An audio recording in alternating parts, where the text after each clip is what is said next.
Hello, and welcome to Developing Communication Skills, Unlocking the Secrets to Who Needs Speech Therapy online interview series. My name is Rebecca Marks, and I am a speech language pathologist and a mother of three, and I am offering this event to you to help serve different parents and caregivers out there with infants and toddlers who they may have concerns about and want to learn more about childhood development, both typical and atypical, and what they can do at home to help these children. Now, today is going to be the one day where I'm going to take advantage and have a little bit of time with you to myself and talk a little bit about my practice, my business, and what I do as a speech language pathologist. Then we'll jump in at 12:30 with our first interview. Throughout the week, you can expect to sign into this group to watch the live interviews, a conversation between me and another professional surrounding topics that apply to your child and to you. Each day when you log in, feel free to use the chat to ask questions or bring up topics that you are especially concerned about. While I don't have a virtual assistant or someone monitoring that, I will do my best to watch it as we are live and recording. I want to do whatever I can to serve you and to help you with where you are and the needs that you have. So please engage with me, help me move along in this process. I am super excited to be here with you. I'm excited to share knowledge and share some of these wonderful people that I've had the opportunity of either working with in the past or have met recently who have some great information for you. So let me start by saying the idea of this interview series came out of my passion for three things. My passion for kids, first of all.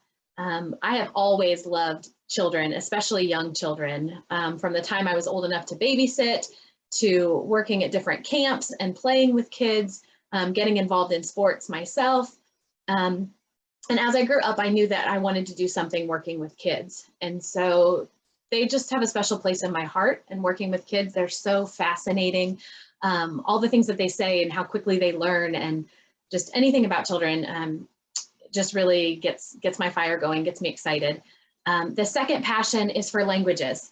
I also have a real interest in how language is developed and how people learn languages. I started, I think it was in second grade, learning American Sign Language as a hobby and for fun. And I remember my parents bought me books to encourage me. And so I taught myself sign language as I got older. I then went on in high school, right, to start Spanish, and I ended up minoring in Spanish in college. And so right now I'd say I am fluent in ASL. I went to Gallaudet University, which is the only deaf university in the United States. And I got my master's degree in speech language pathology from there. And so I'm fluent in ASL, and I minored, like I said, in Spanish. And so I'm conversational in Spanish. And I just think there's something really cool and exciting about how our brains learn and develop language. So I have a lot of background knowledge there as well. And the third passion that I have, and that's continued through today, is in helping other people. Anyone who knows me pretty much knows that I will drop what I'm doing if I have a friend or someone who asks for a favor, who needs something. I'm one of those people that really struggles to tell people no, so don't take advantage. But I do enjoy helping people, and I enjoy helping people around topics and things that I know a lot about. So again, this interview series started out of those three passions. And as I have grown and I had three children of my own, of course, I've also had several friends and acquaintances who are young parents and first-time parents or not, but just all in kind of this journey together of growing and learning about being a parent and how to talk with our children, how to discipline our children, how to interact and engage on a day-to-day basis. And I feel like there's a big need among parents for mutual understanding, respect, and support of the choices that we make for our own families. And while I want to respect every choice and recognize that it is an individual choice, I also want to acknowledge that there are experts and professionals in the field of childhood development who can help all of us to understand better what our children need and how we can respond to them in a positive manner that will help them to grow and develop into, confident, independent persons themselves. So I wanted to start off this event by having opportunities like that where we can just listen and learn from each other, and build kind of a community of parents who are interested in what's best for their children, who want to learn more, who want to do everything they can to help their children be successful. And this series is meant for parents and caregivers, whether that's a grandparent or an early childhood daycare worker or a teacher even. It's meant for anyone who just wants to make sure that they're doing the right things, and maybe to gain a community of support where we can share ideas and interact with one another. So as a company, Communication Powerhouse Incorporated in 2019, and we started off as a direct service speech and language therapy practice. And so I do have a group of 5 therapists who work with me in Communication Powerhouse, and our main role is to evaluate and serve children who have communication disorders or communication delays. These could be kids who have needs anywhere from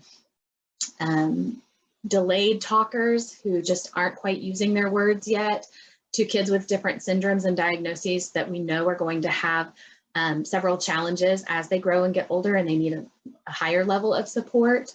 It could also just be the older school-age child who has a couple sounds left that they're struggling to produce correctly, or they've got a little bit of a lisp, right? So speech language pathologists cover a wide range of developmental skills as far as cognition, comprehension, and verbal expression. And so we cover so many things in those developmental ages that I don't want anyone here to just listen to me and learn what I'm about. I want to make sure to offer other voices and people from all over the country who are also working with children so that you can hear from them. And in the future, I hope that by providing events like this, you'll allow me to get to know you so that I can help serve you and figure out what your needs are, what your child's needs are. And in that way, we can form a relationship that is beneficial to both of us. So as I said, Communication Powerhouse established as an outpatient speech therapy practice. Within the second year, we opened up an evaluation and education center because 3 of our therapists specialize in augmentative communication devices, augmentative and alternative communication. And what that means is they deal with children with severe communication needs who are nonverbal or limited verbal, and they use devices or computers with different programs to help them talk and communicate with their loved ones and the people around them. And so we have now an evaluation and education center where we work with those children and help them to go through a trial process and obtain devices so that they can also become more independent communicators. And I'm very proud of that center. And the last part of our expansion, as we've developed and talked as a team over the last few years, was this importance of reaching more people and more parents with the education and the information that we have as speech and language professionals. And so this last piece is what we're launching today, is in starting with new programs and a new way to reach and serve parents where they are. So not every child is going to qualify for speech therapy services. Not every child needs one-on-one therapy and weekly sessions to gain the skills that they are currently lacking. Sometimes parents just need a little push or a little advice or a couple tips of ways that they can encourage those behaviors in their children, ways that they can teach them to do new things. And we want you to know, as caregivers out in our communities, that that's part of our role too. And we want to assume that role and have that responsibility to help support you. And so, again, we're trying now to come up with different educational programs. We definitely have currently offered consultation, which is, any parent, educator, teacher can call our office and speak with a speech pathologist, and we can set up ongoing sessions or just a single session to advise you as far as the IEP process and the school system, how that goes, a specific concern you have about your child, often a speech language pathologist will recommend an evaluation, because without actually seeing and interacting with the child, it's hard for us to determine what might be happening. And it's better for us to get to see that child and know what they're able to do and identify all of their strengths and what level they're currently functioning on, as well as things that they're struggling with, or maybe that they should be doing, but they're not, right? So that's the purpose of an evaluation. And a lot of times it helps us to do that first before we give too much unsolicited advice. But again, these interviews are just going to offer general information so that you know where to start and that you have someone that you can reach out to and ask questions to. Let's see. The other thing is, if you are here with us, I invite you to utilize the chat and share with me reasons why you have registered for this event, why you would like to be part of it, and what you're hoping to get out of it. I clearly stated in some of the promotional material what I expect you to get out of it, but I know that everybody has their own right individual reason that would make them join a group like this, join a program. Maybe there's a particular professional that you're hoping to hear from, get a specific perspective, and maybe your child has been identified or has not, and you're just here to listen. So if you would let me know why you've registered, information that you'd hope to get. If it is not already part of this interview series, I will make sure that you get the information you need. Again, and just trying to serve you and wanting to be available to all of you, I want to make sure that you get your questions answered. So again, if you're joining us on your computer, if you've joined on Zoom, or you're able to utilize the chat, please feel free to type throughout the interview series any questions that you have or information that you're hoping to glean. And if it's not already part of the series, I will be sure to reach out to you and help you get the answers that you're seeking. So we are just about 15 minutes from the start of our first interview. We did have to push that back due to a work commitment from that interviewee, but I have been going over some of the general information about Communication Powerhouse, why we exist, what we do. So I hope you'll watch that back later. Now I'm going to go a little bit into general speech language pathologist. As a licensed and ASHA certified speech language pathologist myself, I have over 16 years experience in working with actually children and adults, but primarily children the last 10 to 12 years. And I want to share with you that while a lot of kids end up in the school systems and they end up getting identified or having different labels put on them and different diagnoses of learning disabilities or learning difficulties in various areas, a lot of those can be prevented by what we do with our children in the early years. I'm not saying all of them, and there are definitely children who have intellectual disabilities or things from birth, different syndromes that we know are going to have challenges and they need support as they grow, but we can't eradicate, right, some of those hurdles for them. However, for a lot of kids, we are missing our opportunity as adults, educators, and parents in these young children's lives to encourage them and to provide opportunities as they are younger, right? All the way from birth through age 5, you know, before they enter the school system. We're missing our chance and our opportunities to help them develop and grow in the ways that we should. And so part of this series is to help encourage not only you, but your friends and family and anyone that you share these with in ways that you can do that, in ways that you can be positive and feel good about your influence on the children that you surround yourself with. Now, as far as my experience, like I said, I have always loved children from the time I was old enough to babysit. I have helped take care of other children. And I, you know, of course, love playing with them and interacting and engaging in toys and tickles and reading books. All of those are super important things to do. However, when I had my first baby over 10 years ago, I realized what a responsibility, right? That really is, that the children look to us for everything. And that can be really overwhelming. It can be really hard. Now, especially as a subset of parents who have children that they know have special needs. I can't imagine that. My children do not. I work with plenty of parents who do.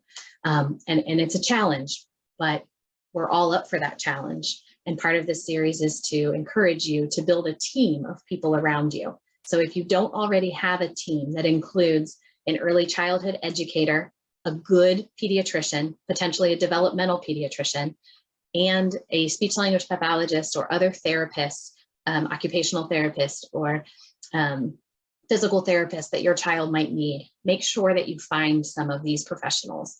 Find these professionals, even use the ones from this interview series. You'll be gaining the contact information for a lot of these people, and reach out to them with questions, because all of us got into our independent fields because we love children, because we want to serve the children and we want to serve you as families and caregivers in how to best take care of them. So I encourage you to build a team and don't hesitate to reach out and ask questions. If you're not sure if your child should be holding the marker this way or that way, or which grip they should be using yet, there are professionals out there who can help you know what's appropriate and when to teach them that.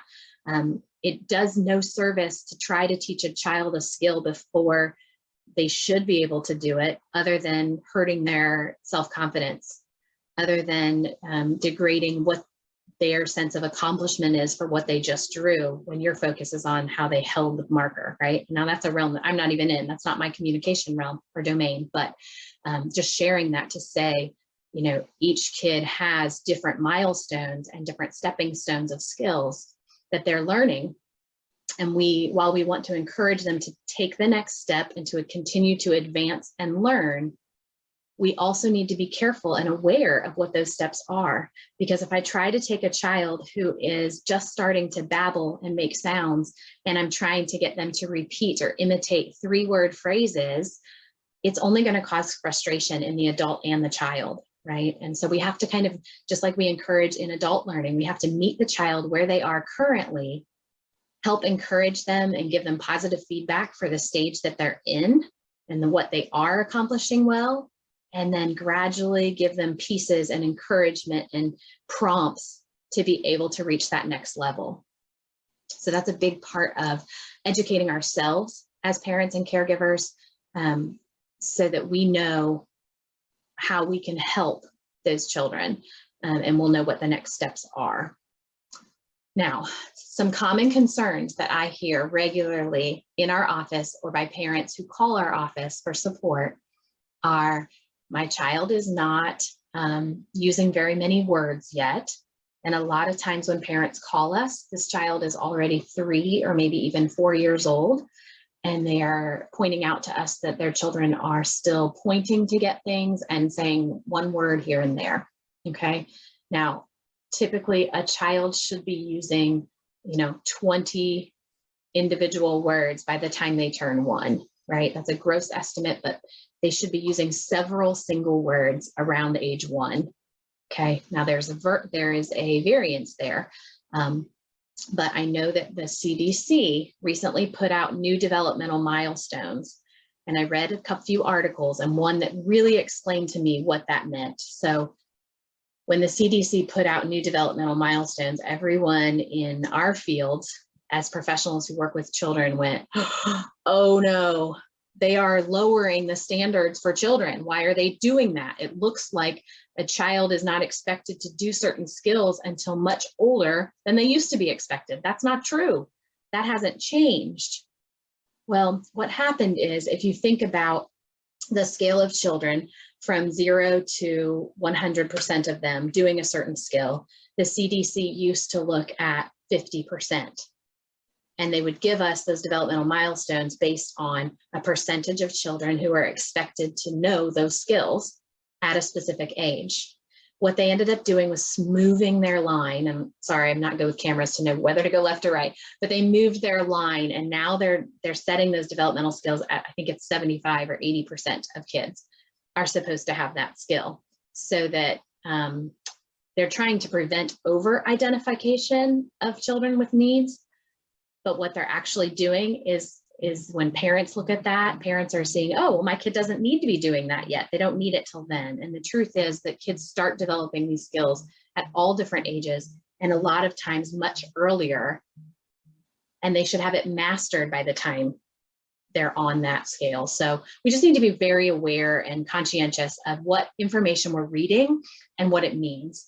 And again, professionals in your communities can help you with that. They can help you disseminate that information to just not disseminate, I meant to analyze it, to figure out how it applies to your child and what the ways that you should be looking at it. We definitely don't want any child to get dismissed who might have delays and concerns. We want to make sure that parents are proactive in mentioning things to your pediatrician, in talking to other professionals and getting advice and support about whether or not your child needs help, because brain development is super critical at those early ages. And we want to get intervention with your child as soon as possible so that we can help them gain the skills and catch up to the typical developmental milestones as soon as they can. In that way, they don't have compounding delays as they get older, right? The longer you wait, you start to see the kids also not doing these next level skills, and then they get further and further behind, and it just makes the mountain harder for the child and for you to accomplish later. So as soon as you start having concerns, I encourage you to reach out. Now, I've just about talked your ear off about what we do about encouraging you to go get help. I apologize, I can get on a soapbox for sure. But I want to repeat again, my name is Rebecca Marks. I am an ASHA certified North Carolina licensed speech language pathologist, and I am here to present to you a panel of experts in early childhood development so that they can give you tips and advice about your little ones and ways that they can help you and ways that you can help the child to grow into a confident, independent individual.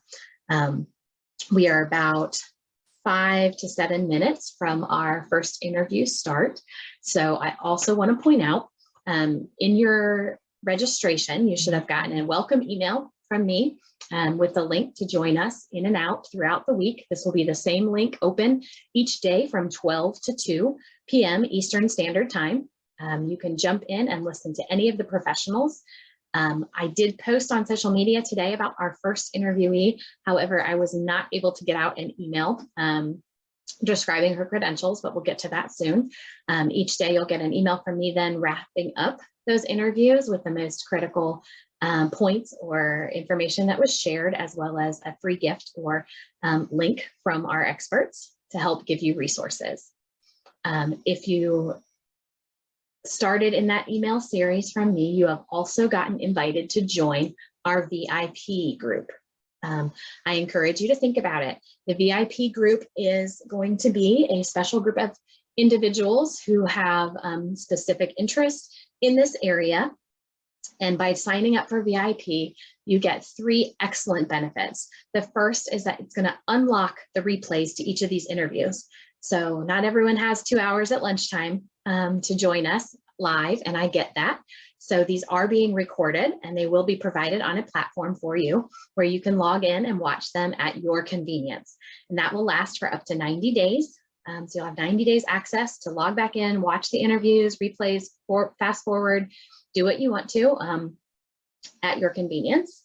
The second benefit is that it will give you access to a question and answer session following the interviews each day. So when the interview wraps up today, I will close this room that is open to everyone who registered and open up my VIP room in which we will have an opportunity for questions and answers and interaction.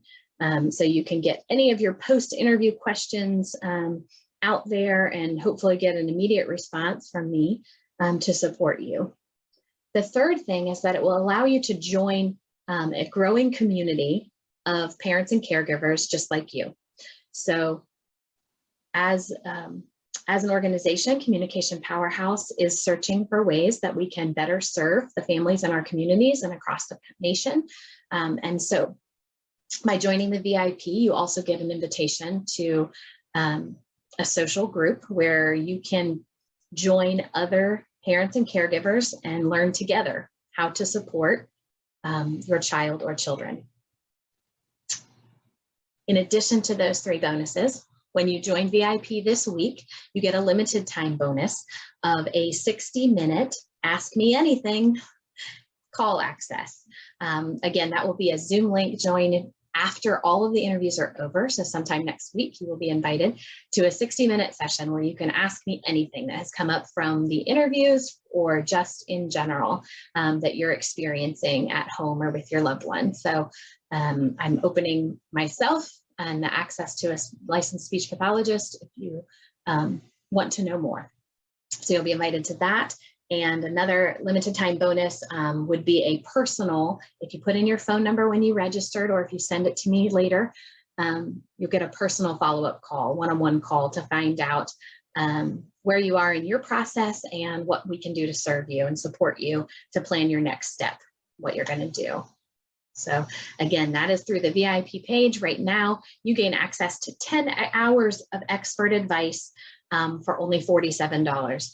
And that cart for $47 will stay open until Friday at noon, until our last day of the interview series.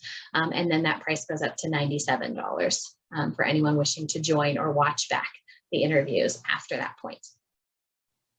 Okay.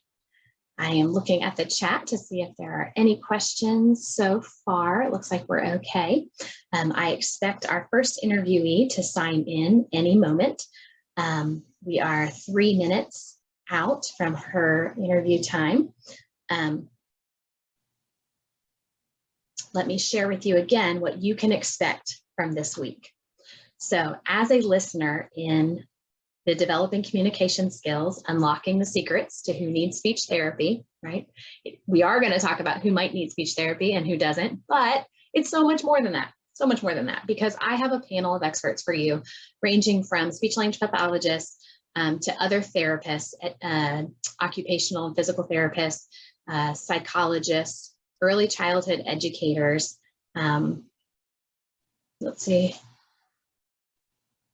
Yes, and just a wide range of professionals who will be signing on with us this week to talk to us about issues that are important to them and sharing messages about how to encourage and help your young child develop into a confident and independent human being. I hope that by joining us, you will gain ways to interact and engage with your children that will help them be successful.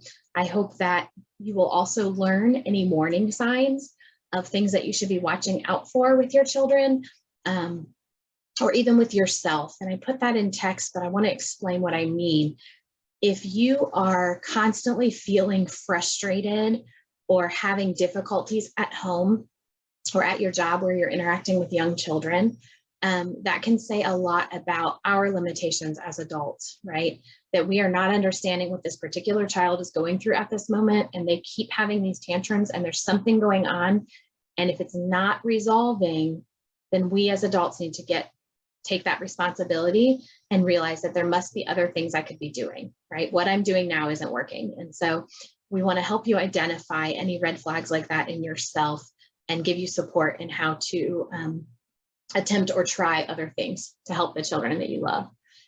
Also, by being here, I expect you to be exposed to various invitations, right? For either free products or information from our specialists. You'll have an opportunity to opt in or see different resources that they're going to provide for you this week. And then, as I just mentioned before, also by joining us this week, you'll get to join the community of other individuals who are experiencing the same things that you are right now. And it will provide for us a social network of parents and caregivers that can help grow and learn together so that we can really help support the children in our lives. So finally, I think that when you leave the interview series at the end of the week, if you've watched a majority of the interviews, hopefully all of the interviews, you will leave the series knowing what your next steps are for the child in your life. So we thank you again for joining us here at Developing Communication Skills, Unlocking the Secrets to Who Needs Speech Therapy.